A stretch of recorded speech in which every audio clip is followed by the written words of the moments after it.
भगवान किसी को कष्ट नहीं देते। भगवान सब दे सकते हैं, पर अपने भक्त को, जैसे कोई भी माँ अपने बच्चे को दुख नहीं दे सकती, उसी तरह भगवान माता पिता हैं, वो कभी अपने भक्तों को, बच्चों को दुख नहीं देते। तो सवाल ये खड़ा हुआ कि फिर ये जो दुख हमें मिलते हैं ये कौन देता है? उत्तर आप लोग दो। बताओ, आपके जीवन में जो दुख आता है वो कौन देता है आपको? कौन कौन कौन? आपके ही बुरे कर्म आपको दुख के रूप में मिलते हैं, आपके ही अच्छे कर्म आपको सुख के रूप में मिलते हैं। सुख दुख कर्मों का फल है। को ना काहू को सुख दुख कर दाता, निज कृत कर्म भोग सब भ्राता। कोई किसी को सुख नहीं देता, कोई किसी को दुख नहीं देता।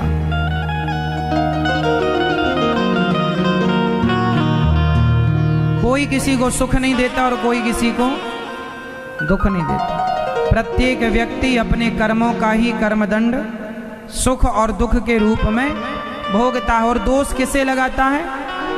भगवान। भगवान कभी किसी को दुख नहीं देते। जैसे जैसे बताओ, क्या जज किसी को फांसी देता है? उत्तर दो। क्या जज किसी को फांसी देता है? बोलो हाँ या ना। तो फिर जिनको फांसी की सजा मिलती उन्हें कौन देता है? बोलो, जोर से बोलो मेरी माँ।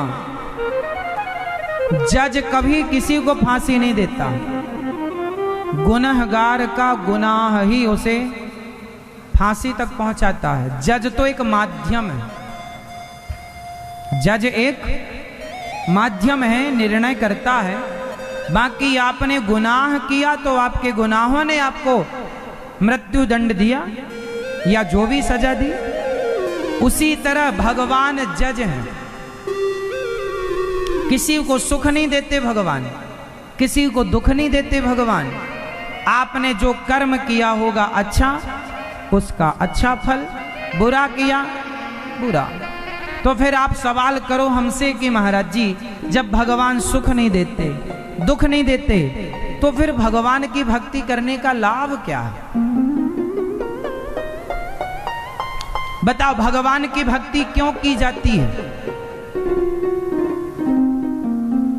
क्योंकि सुख दुख तो हमारे ही कर्मों का फल है। भगवान का इसमें कोई लेना देना नहीं है। तो फिर भगवान की भक्ति क्यों की जाए? उत्तर दो।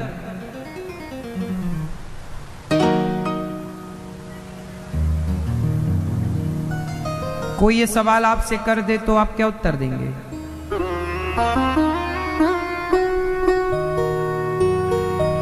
सुख दुख तो कर्मों के अधीन है। सुदामा जी के भाग्य में दुख था। उनके मित्र द्वारिकाधीश थे, पर भाग्य में दुख था तो भोगना पड़ा। आखिरी में धन धान्य भी मिला, वो सुख भी मिला, सुख भी मिला और दुख भी मिला। कुंती बुआ, इन्हें जिंदगी भर दुख मिला पर सुख भी मिला। तो सुख दुख तो कर्मों के अनुसार मिलता जाएगा। भगवान राम को भी दुख मिला, जो भगवान है।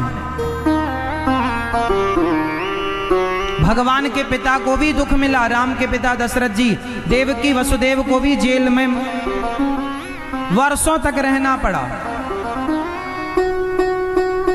तो सुख दुख तो भोगना पड़ेगा। भगवान के पिता को भोगना पड़ा, तो आप और हम कौन हैं? तो सवाल ये खड़ा हुआ, पर भक्ति क्यों करनी चाहिए भगवान की? क्यों? भगवान की भक्ति हमें सुख के लिए हम नहीं करते। इसलिए पहली शर्त है, भगवान के भक्त को निष्काम होना पड़ेगा। क्या करना पड़ेगा? निष्काम। भगवान सुख दुख तो जो है मिलेगा, अच्छा बुरा हानि लाभ मिलेगा। भगवान की भक्ति क्यों करनी है? क्योंकि उस परम पिता परमात्मा, उस परम सत्य ईश्वर को पाने के लिए ही हमारा ये जन्म हुआ। अब सवाल फिर आएगा कि उसे क्यों पाना है? फिर जब सुख उनसे नहीं मिलना, दुख उनसे नहीं मिलना, उनको पाकर क्या करेंगे? सुख भी अलग अलग होते हैं। एक सुख होता है परिवार का सुख, एक सुख होता है पैसे का सुख, एक सुख होता है पद प्रतिष्ठा का सुख। सुख की भी तो अपनी अपनी स्थितियां हैं। नेता वो पद के सुख के लिए भागते हैं, गरीब पैसे के सुख के लिए भागता है, कामी आदमी स्त्री के सुख के लिए भाग रहा है। कामहि नारी पियारी जिमी लोभहि के प्रिय दाम, तिमि रघुनाथ निरंतर प्रिय लाग्यो मोहि राम। तो जैसे कामी स्त्री कामी पुरुष, ये स्त्री पुरुष के पीछे भागते हैं, लोभी धन के पीछे भागता है, नेता पद प्रतिष्ठा के पीछे भागते हैं। इनका सबका अपना अपना सुख है। उसी तरह एक और सुख है, क्योंकि सुख का उल्टा होता है दुख। यदि सुखी है तो दुख भी होगा। एक होता है परम सुख, जिसे कहते हैं आनंद। सुख का उल्टा दुख होगा, पर आनंद का उल्टा कुछ नहीं होगा।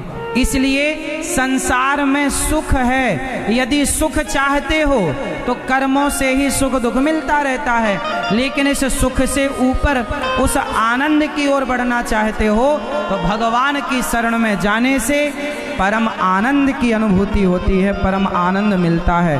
और वो आनंद का स्वाद कैसा है? वो आनंद का स्वाद वैसा ही है जैसे आप गूंगे को गुलाब जामुन खवाओ और गुलाब जामुन खवाकर पूछो कि कैसा लगा, तो गूंगा क्या बताएगा? उसी तरह कोई मीरा से पूछे कि तुमने सब छोड़ा, पति परिवार पैसा धन मान मर्यादा इज्जत सब छोड़ी कृष्ण के लिए, अब जरा मीरा से तुम पूछो कि मीरा तुमने कृष्ण को पा लिया तो बताओ तुम्हें क्या मिल गया? तो मीरा कैसे बताएगी आपको कि उसे क्या मिल गया? अरे उसको पा लेने के बाद फिर कुछ पाने की चाह नहीं रह जाती। वो आनंद है। इसलिए भगवान की भक्ति उस परम सत्य, उस परम तत्व को जानने के लिए की जाती है। कहते हैं जो ईश्वर को जान लेता है वो परम आनंद में डूब जाता है। आप संसार के सुख यदि चाहते हैं तो आप सुख में अशांत रहते हैं, दुखी रहते हैं। आपको संसार में सुख मिलता नहीं है, चाह भले है, पर इसलिए आप उस सुख से परे उस आनंद को, इसलिए भरत जी ने अयोध्या का सिंहासन छोड़ दिया उस आनंद के लिए। मीरा ने पति छोड़ दिया, गोपियों ने सब छोड़ा, विभीषण ने सोने की लंका और भाई रावण जैसा छोड़कर राम की शरण में आए। विभीषण जी गए। हनुमान जी के पास क्या है? हनुमान जी के पास अष्ट सिद्धि नवनिधि के दाता असवर दीन। हनुमान जी के पास क्या नहीं है? सारी सिद्धियां, सारा सुख वैभव क्या नहीं, पर सब छोड़ करके राम द्वारे तुम रखवारे होत न आज्ञा बिनु पैस। राम जी के द्वार पर हाथ जोड़े कीर्तन कर रहे हैं, क्योंकि उस परम सुख को पाने के बाद, उस राम उस कृष्ण जैसे आनंद को पाने के बाद ये संसार का सुख दुख कुछ भी नहीं। अच्छा, संसार की स्थिति, संसार का सुख दुख कैसा है? आपको संसार के सुख दुख का एक नमूना दिखाऊं मैं। मैया, संसार में आप लोग सुखी होती हो ना? संसार में आप दुखी होते हैं ना? ये सुख दुख कैसा है जरा मुझे बताना, ये सुख दुख कैसा है आपका वाला जो संसार वाला? उदाहरण में आपको समझाऊं, सुनो। छोटे से बच्चे को आप टॉफी मत दो, खिलौने मत दो, क्या करता है? बोलो मेरी माँ, कैसे रोता है? छोटा सा बच्चा टॉफी और खिलौने ना देने पर ऐसे रोता है जैसे उसे देखकर लगता है हे भगवान, इससे दुखी कोई बड़े बड़े आंसू बहाएगा, सिसक सिसक के रोएगा, है ना? ऐसे लगेगा कि इसके जैसा कोई दुखी, बड़ा दुखी है, मानो इसकी सारी संपत्ति लुट गई है, ऐसे रो रहा है। अच्छा, वो बच्चा जो खिलौने और टॉफी के लिए रो रहा है, उसका रोना सही, उसका रोना सच्चा है कि झूठा है? जोर से, जोर से, जोर से, सच्चा है या झूठा है? क्या आप लोग उसके उस रोने में क्या सम्मिलित हो जाते हैं? आपको उसका रोना विचलित करता है? जो बच्चे खिलौने और चॉकलेट के लिए रोते हैं, उनका रोना आपको विचलित नहीं करता। आप समझाते हैं चॉकलेट हानिकारक है, दांत खराब हो जाएंगे, नहीं मानता, और 2-4 थप्पड़ भी मार देते हैं। ले, रो रहा, अच्छे से रो। उसका रोना, उसके रोने का कोई अर्थ नहीं है। चॉकलेट खिलौनों की क्या कीमत है, क्या है? लेकिन रो तो ऐसे ही रहा है, बिल्कुल सच्ची जैसा लग रहा है झूठा, लेकिन लग रहा है सच्ची। उसी तरह जब आप लोग रोते हैं, हे भगवान पद प्रतिष्ठा दिला दो, हे भगवान ये प्लॉट दिला दो, हे भगवान इनसे शादी करा दो, हे भगवान ये दिला दो, ये दिला दो, तो ये भी भगवान के लिए आप भगवान से ये खिलौने और चॉकलेट की ही डिमांड करते हैं। जैसे बच्चे के रोने से आप विचलित नहीं होते, ऐसे संसार के लिए आप रोते हैं तो वो भगवान भी विचलित नहीं होते। रो रहा है संसार के लिए, संसार के लिए रोने से कोई अर्थ नहीं। उस बच्चे की तरह झूठा रोना है आप लोगों का संसार के लिए। तो फिर सच्चा रोना क्या है? अच्छा, कोई बच्चा रोए, उसे कोई खिलौना दे तो ना ले, टॉफी दे तो ना ले, चॉकलेट दे बिल्कुल ना ले, वो केवल माँ की गोद के लिए रोए, वो किसी की गोद में ना जाए, सबकी गोद में जाए और रोता रहे, केवल माँ की गोद में आने के लिए रोए, तो फिर माँ कितनी भी जिद्दी हो, अपनी जिद भुलाकर उस बच्चे को गोद में लेती है। उस बच्चे का रोना किसके लिए था? माँ के लिए, और माँ के लिए रोना था तो माँ मिल गई। उसी तरह जब आप संसार के खिलौने से, पद प्रतिष्ठा के खिलौनों से मन हटाओगे और भगवान के लिए रोकर पुकारोगे, तो भगवान सारा काम छोड़कर तुम्हें अपनी गोद में ऐसे ही ले लेंगे जैसे जैसे जैसे उस बच्चे को माँ ने गोद में ले लिया। अच्छा, यहाँ एक बात समझने की है, गोद तो दादी की भी होती है, गोद तो दादाजी की भी होती है, गोद तो पिता की भी होती है, पर बच्चा सबसे ज्यादा किसकी गोद के लिए रोता है? जोर से, माँ की गोद के लिए। क्या आप लोग मुझे बता सकते हैं कि बच्चा आखिर माँ की गोद में जाते ही चुप क्यों हो जाता है? क्या मिल जाता होगा उसे? दादा की गोद में था, रो रहा था, दादी की गोद में था, रो रहा है, संसार के लोगों की गोद में था, रो रहा, खिलौने टॉफी चॉकलेट में रो रहा, लेकिन माँ की गोद में जाते ही बच्चा चुप। जरा मुझे बताओ कि आखिर माँ की गोद में जाते ही उसे क्या मिल गया, क्या पा लिया उसने? उत्तर दो, क्या पा लिया? क्या पा लिया? जोर से। जो उसने पा लिया उसके लिए कोई शब्द नहीं।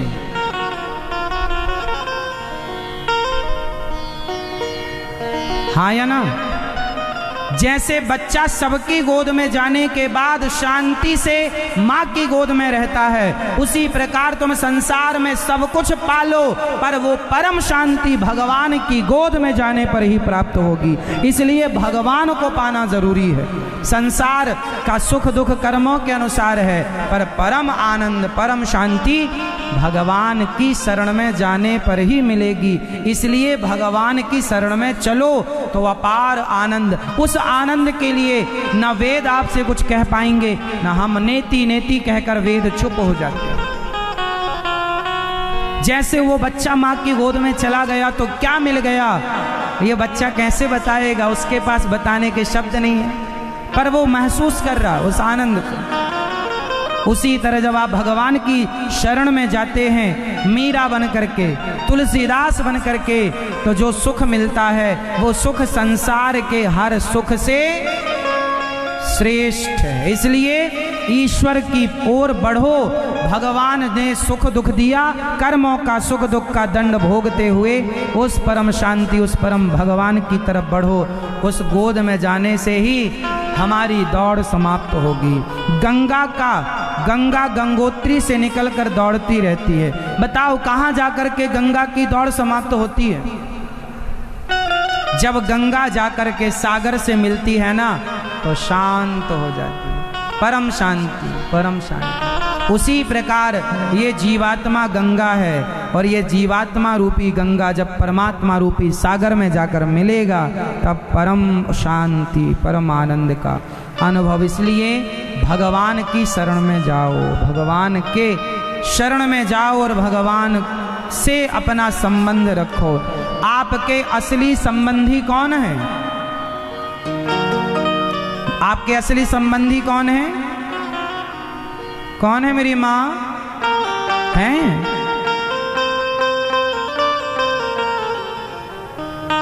असली संबंधी आपके कौन? भगवान। तो ये संसार के लोग क्या है फिर? कौन है ये? चॉकलेट की तरह मीठे संबंधी, खिलौने की तरह, जिनके मिलने और ना मिलने से भी कोई फर्क नहीं पड़ता। बच्चा खिलौनों के लिए रोता जरूर है, पर खिलौना मिलने के बाद 1 घंटे के अंदर फेंक देता। बोलो हाँ, संसार खिलौना है। तुम्हें जो नहीं मिलता उसके लिए भागते हो, मिल जाएगा तो आप भी थोड़ा बहुत खेल के आप भी ऊब जाएंगे। शादी जब तक नहीं होती ना, तब तक शादी करवाओ मेरी, शादी करवाओ मेरी, और शादी हो गई ऊब गए। क्यों हो गई? जब से हुई है शादी आंसू बहा रहा हूं। खिलौना है ना संसार, ऊब जाता, कब तक खेलेगा खिलौनों से? इसलिए परम शांति चाहते हो तो संसार के खिलौनों में खेलते हुए गोविंद की तरफ मन लगाए रखना, कल्याण हो जाएगा।